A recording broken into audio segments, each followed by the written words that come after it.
Namaskar. We're going to discuss yoga for carpal tunnel syndrome, and these are a series of movements that you can do to give some relief to your wrists. There will be a few different ones, but basically there's a limitation here in how much we can actually do with our wrists and how long we hold the posture and what series of movements are connected. The main point that I'm going to drive home is that although these exercises are good and should relieve pain, I cannot promise that these exercises will help anyone avoid surgery. That doesn't mean that everyone that has problems with carpal tunnel is going to have problems that are really complicated and ends up with surgery. It just means that there is a chance in some cases with people that have carpal tunnel that surgery may be the final and only option. But let's try these first, knowing that sometimes you're going to hear people say stop doing what's causing your carpal tunnel, which nowadays tends to be someone using a typewriter or a PC. And I don't know how many people still use typewriters, so we might even blame PCs and laptops a lot more. So let's look at a routine. This routine, you're going to hold each posture for about 5 seconds. Some of them that we'll cover will be different, and this may end up being a series of clips because I don't see how it could all fit into one. So we'll start out at the beginning.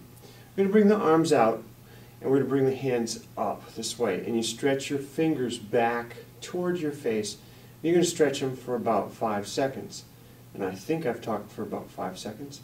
So the next thing we're going to do is bring these out for about 5 seconds. What am I doing here? I'm having the wrists straight and the fingers pointed out.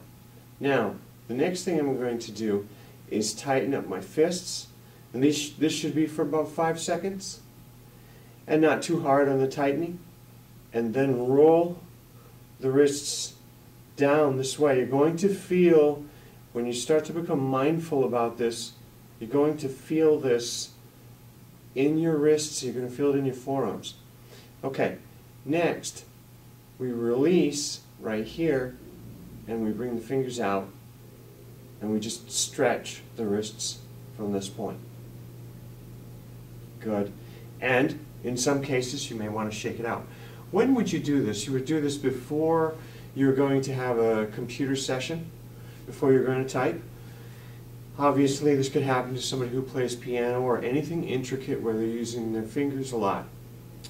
Also keep in mind we're talking 5 seconds, and I'll be honest with you, I was talking too much to pay attention to whether it was 5 seconds, 6 seconds, and so on.